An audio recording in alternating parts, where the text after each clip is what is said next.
Okay. Once again, scholars, let us proceed with biology. So, today we are going to look at dihybrid inheritance. Dihybrid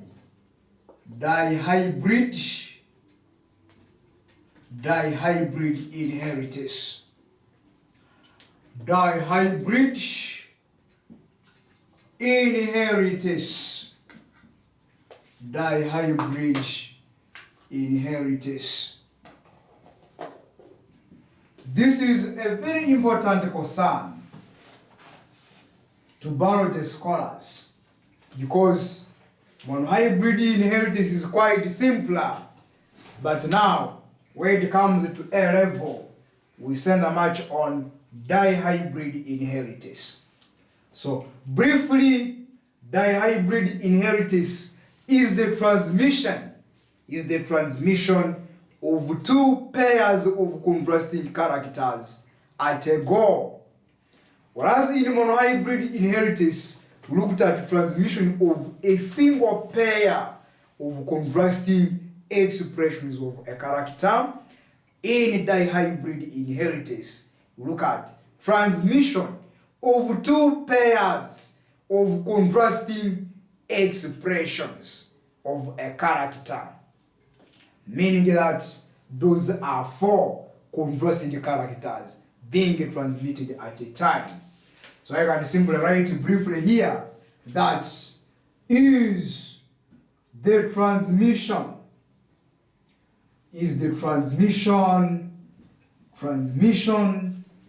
of two pairs of contrasting characters. Two pairs of contrasting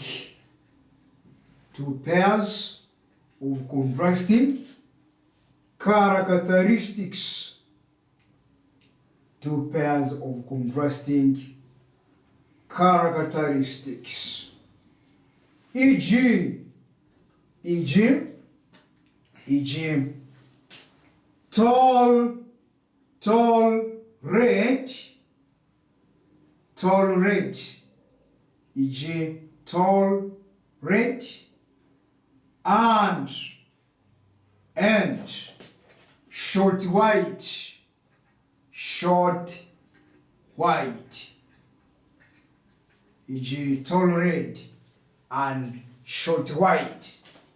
So those are four characters, but we call them two pairs of contrasting characters. Of course, since there are two pairs, those are four characters being transmitted at the same time, what we call dihybrid inheritance. Now, in dihybrid inheritance, Mendel had a clue about these characters since he had studied them in monohybrid inheritance. But now here, he was looking at the transmission of two characters at the same time. Now, in one of the experiments, Mendel Johann crossed a tall red-flowered plant with a short white-flowered plant. So you can observe what happened here. That is around in one of the experiments. And what were his observations?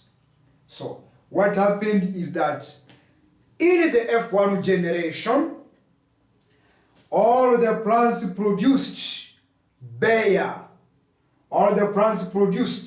were tall and bear red flowers. So now, you as a scholar of biology, what does that one mean? Or what does it communicate to you?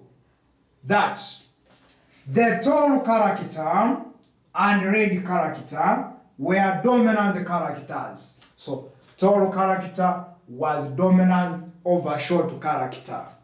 Whereas red character, red flowers, was dominant over white flowers. So red was dominant to white, and then tall was dominant to short or to dwarf.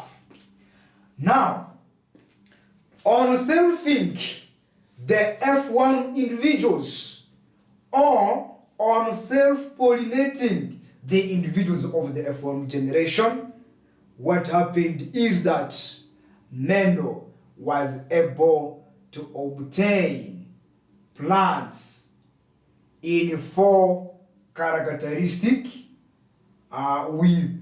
in actually 4 categories of the phenotypes were produced. So now, what does it mean there? We shall observe the explanation there. But now let me first deal with the first generation, the F1 generation. So I will say that Mendel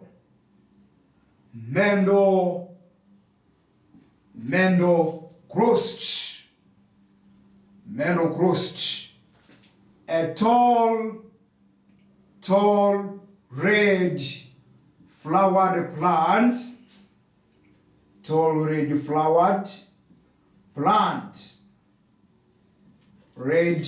crossed a tall red flowered plant with a short or dwarf white flowered plant. Dwarf white flowered plant. Those were the parents. So we are now looking at dihybrid inheritance. Mendel crossed a tall red flowered plant with a short white flowered plant. Observation.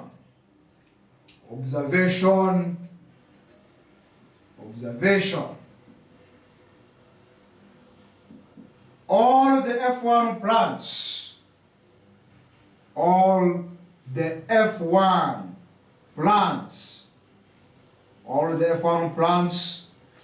were tall and bear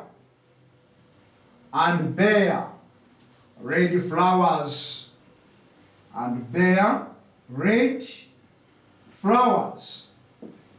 That is what we see. All the F1 plants were tall and bear red flowers. So now, we can represent this information using suitable symbols and genetic crosses. So now this is what I'm going to do. Now, I will say so I can say illustration,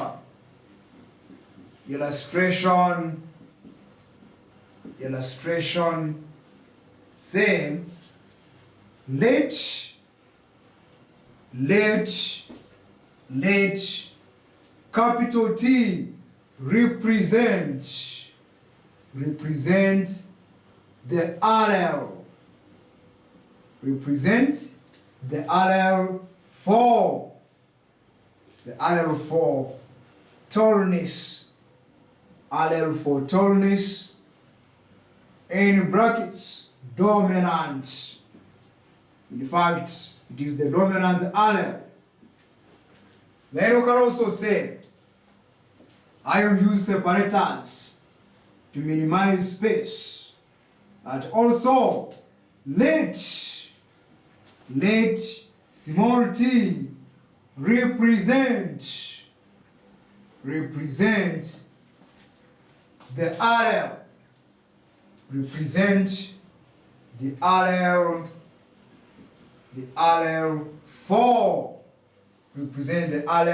for shortness.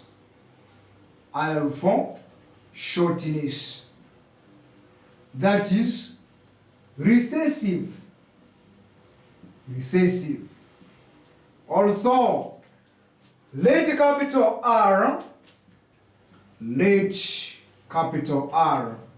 represent represent the allele, represent the allele for red flowers. Allele for red flowers. And in fact, when it comes to flower color, it is also the dominant allele. And then lastly, let small r represent the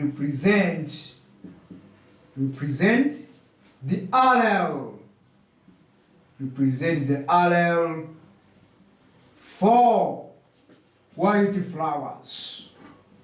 Allele for white flowers. The allele for white flowers. In brackets, recessive. So that is the representation of the genes. So now, strict, let us go to the cross. Of course, that is the F1 generation. Filial 1 generation. Filial 1 generation. Then I will say parental phenotypes. Parental phenotypes. We have tall red. I will summarize the phenotypes. Tall red, crossed with dwarf white. That is a dwarf white flower parent or plant. Then parental genotypes.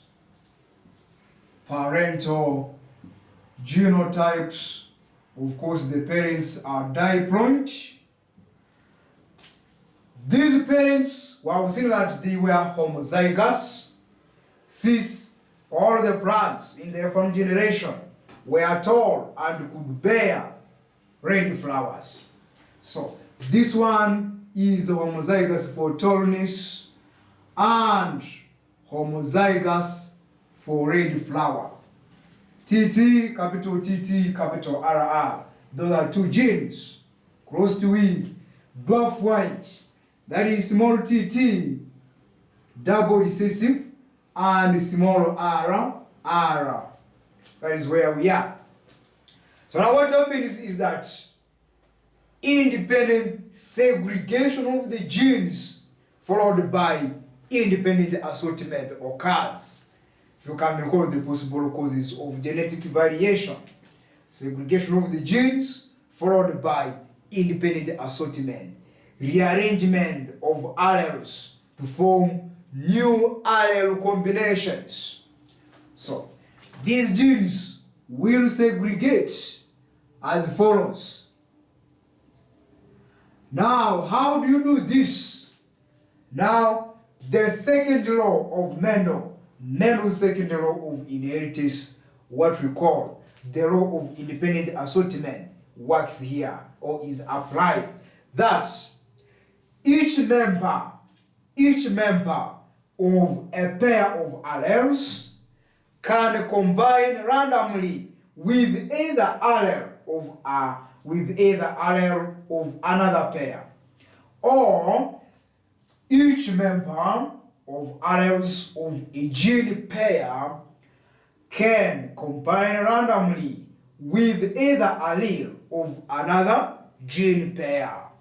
So now, to some people who might have not captured the principle here or the concept, if you have TT, they segregate or they separate, and then RR. Each one of these can potentially combine with the allele of the other gene pair, as shown there, to form TR, TR. And so, for that matter therefore, I will just write that meiosis occurs. Meiosis occurs, and in summary, I will say all the gametes will contain TR. All TR, and then you put it in a circle. So these are gametes. These are gametes which are haploid. You know that we are dealing with dihybrid inheritance, where there is a transmission of two factors or alleles at a go or at the same time. That is why this gamete has